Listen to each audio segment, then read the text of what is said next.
congratulations on this film. It was so dramatic, and I had never even heard of this, so I had no idea what was going on until the very end.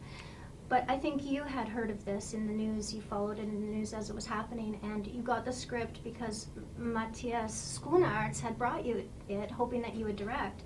Tell me about reading it for the first time. Well, I was moved by Robert Rodat's script. I was moved by it in the same way as when he wrote Saving Private Ryan, which obviously I didn't read but just saw on screen in Spielberg's version. I was moved by the bravery of these men. I was moved by the bravery of the women, not less.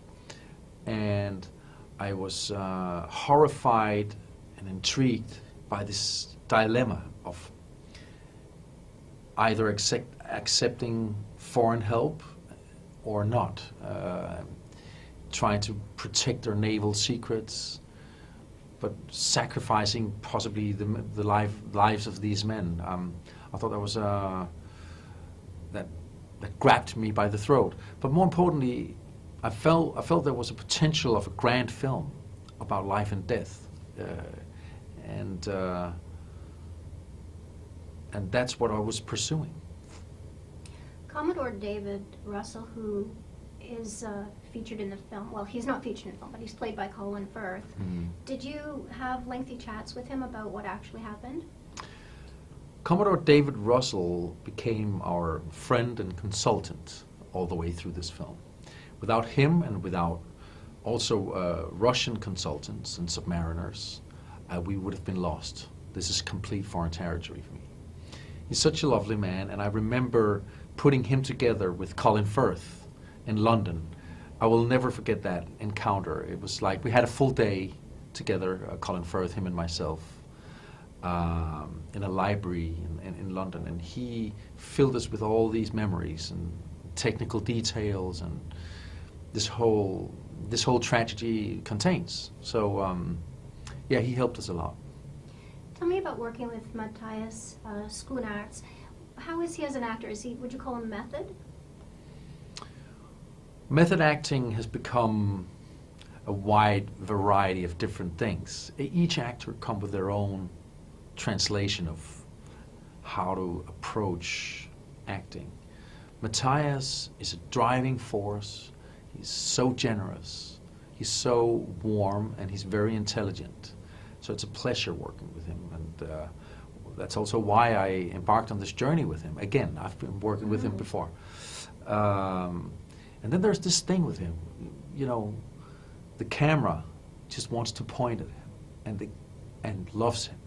And when you see him on screen, he just radiates something very masculine and warm and humane. And there's a great dignity to him as well. He's a rare combination of many things. Much of this film takes place in water and in cold. What were the physical challenges of shooting that?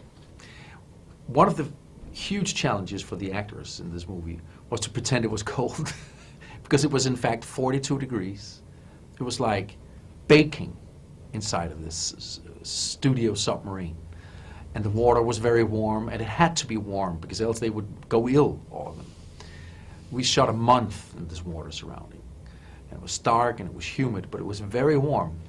And force them to shiver all the time was a challenge. I really had to whip them sometimes. But it was easy for me. I was behind a monitor with a cup of coffee in my hand while they were in the water, 12 hours a day. So the steam coming from their mouths, that was CGI? The steam is from Canada. from CGI houses in Canada. Right. Oh, so cool. This is how international we've become in the movie business, right? That's great that you didn't freeze your actors. I was cold watching it. What would you say is the overall message that audiences will take away from watching this film? Don't go into submarines. No. If I should take your question serious, I don't do messages. Okay. I leave that to the priests, and but I